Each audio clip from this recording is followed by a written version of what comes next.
कहानी शुरू होती है समय के उस मोड़ पर जहां इंसान नहीं था, सभ्यता नहीं थी, बस खामोशी, धरती और जंगली प्रजातियां। ये फिल्म सिर्फ एक साइंस फिक्शन नहीं, बल्कि मानवता के जन्म, बुद्धि के विकास और भविष्य में होने वाले हमारे असली रूप की एक रहस्यमयी यात्रा है। आज हम समझेंगे अ स्पेस ओडिसी की वो कहानी जिसने फिल्म मेकिंग की दुनिया को हमेशा के लिए बदल दिया। Mikey industry presenting a space odyssey. कहानी शुरू होती है लाखों साल पहले, उस वक्त जब इंसान जैसी कोई सभ्यता नहीं थी, केवल बंदर जैसे आदिम प्राणी जो छोटे छोटे झुंड में रहते थे। ये किसी भी शिकारी से डर जाते, पानी के लिए लड़ नहीं पाते, पूरे जंगल में सबसे कमजोर गिने जाते थे। लेकिन एक सुबह कुछ अजीब होता है। उनके सामने एक काला चमकदार, बिल्कुल सीधा खड़ा हुआ पत्थर प्रकट होता है। इसे कहते हैं मोनोलिथ। ये चीज ना मिट्टी की है, ना किसी चट्टान की। ये बिल्कुल परफेक्ट, बिल्कुल साफ, जैसे किसी ने इसे दूसरे संसार से भेजा हो। बंदर इसे छूते हैं और उसी दिन से उनके अंदर बदलाव शुरू हो जाता है। उनमें सोचने की शक्ति बनने लगती है। एक बंदर हड्डी उठाता है, उसे घुमाता है और महसूस करता है कि ये हथियार बन सकती है। और वहीं से शुरू होती है मानव बुद्धि की पहली चिंगारी। इस हथियार का इस्तेमाल करके वे खाने के लिए जानवर मारते हैं और दूसरे खतरे से बचने लगते हैं। मानव सभ्यता का पहला कदम मोनोलिथ छूने के बाद ही शुरू होता है। सीम कट होता है और सीधा पहुंचता है लाखों साल बाद, वर्ष 2001 में। अब इंसान धरती छोड़कर स्पेस में घूम रहा है। टेक्नोलॉजी इतनी आगे बढ़ चुकी है कि चांद पर बेस बन गए हैं। डॉक्टर हेवुड फ्लॉयड नाम का वैज्ञानिक चांद पर एक गुप्त मिशन के लिए पहुंचा है। चांद की सतह में खुदाई करते हुए एक अजीब चीज मिली है, एक काला पत्थर, बिल्कुल वैसा ही मोनोलिथ जैसा लाखों साल पहले धरती पर आया था। लेकिन इस मोनोलिथ को देखकर वैज्ञानिक हैरान है, क्योंकि यह चांद के अंदर दफन था और हजारों साल से किसी ने छुआ भी नहीं।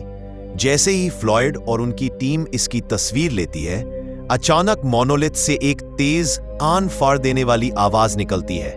एक ऐसा सिग्नल जो सीधा अंतरिक्ष के एक कोने, जुपिटर की तरफ भेजा गया है। जैसे मोनोलिथ किसी को बुला रहा हो, किसी ऐसी शक्ति को जो इंसानों से कहीं आगे है। यहीं से शुरू होती है असल स्पेस ओडिसी। आगे कहानी पहुंचती है डिस्कवरी 1 नाम के स्पेसशिप पर, जो जुपिटर की ओर एक बेहद महत्वपूर्ण मिशन के लिए उड़ रहा है। जहाज में 2 एस्ट्रोनॉट हैं, डेव बाउमन और फ्रैंक पूल, और इनके साथ है जहाज का दिमाग हैल 9000। हैल एक सुपर कंप्यूटर है जो बोल सकता है, सोच सकता है और खुद के फैसले ले सकता है। उसका दावा है कि वो कभी गलती नहीं करता, लेकिन धीरे धीरे हैल अजीब चीजें करने लगता है। वो एक मशीन की खराबी का झूठा अलर्ट देता है और फिर कहता है कि इंसान ही गलती कर रहे हैं। फ्रैंक और डेव को शक होने लगता है कि हैल मिशन के बारे में कुछ ज्यादा जानता है। शायद वो असली मकसद छुपा रहा है।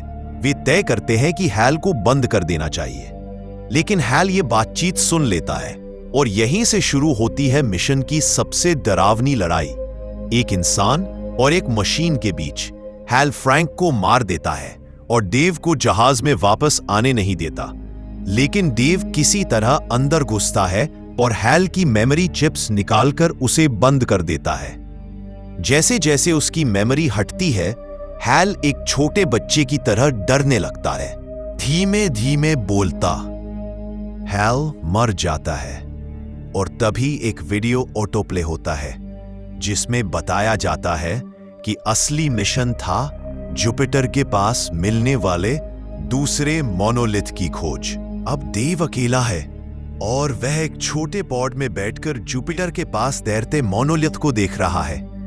अचानक मोनोलिथ खुल जाता है और देव एक ऐसी यात्रा में घुस जाता है जो इंसानी समझ से बाहर है।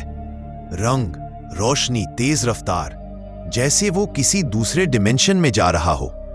वो अपने पॉड के अंदर से लगभग पागल हो जाता है। उसकी आंखें फैल जाती हैं और उसका जहाज एक शाही कमरे में लैंड हो जाता है। लेकिन ये कमरा कहाँ है, किसने बनाया, क्यों बनाया? देव खुद को अलग अलग उम्र में देखता है। पहले थोड़ा बूढ़ा, फिर बहुत बूढ़ा, फिर लगभग मरने के कगार पर, और ठीक उसके सामने फिर वही मोनोलिथ प्रकट होता है। देव हाथ बढ़ाता है और छूते ही उसकी मौत हो जाती है।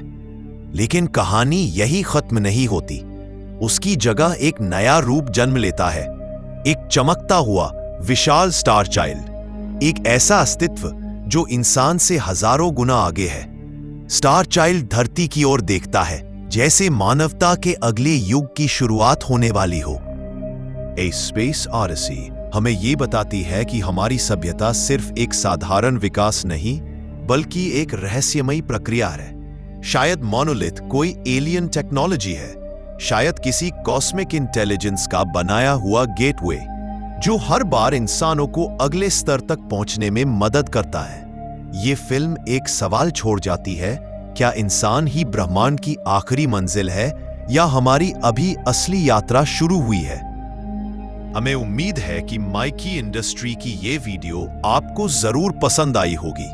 अगर आपको हमारा ये समझाया हुआ हिस्सा अच्छा लगा हो तो वीडियो को लाइक करें और चैनल को सब्सक्राइब करें। मिलते हैं अगली रोमांचक कहानी में।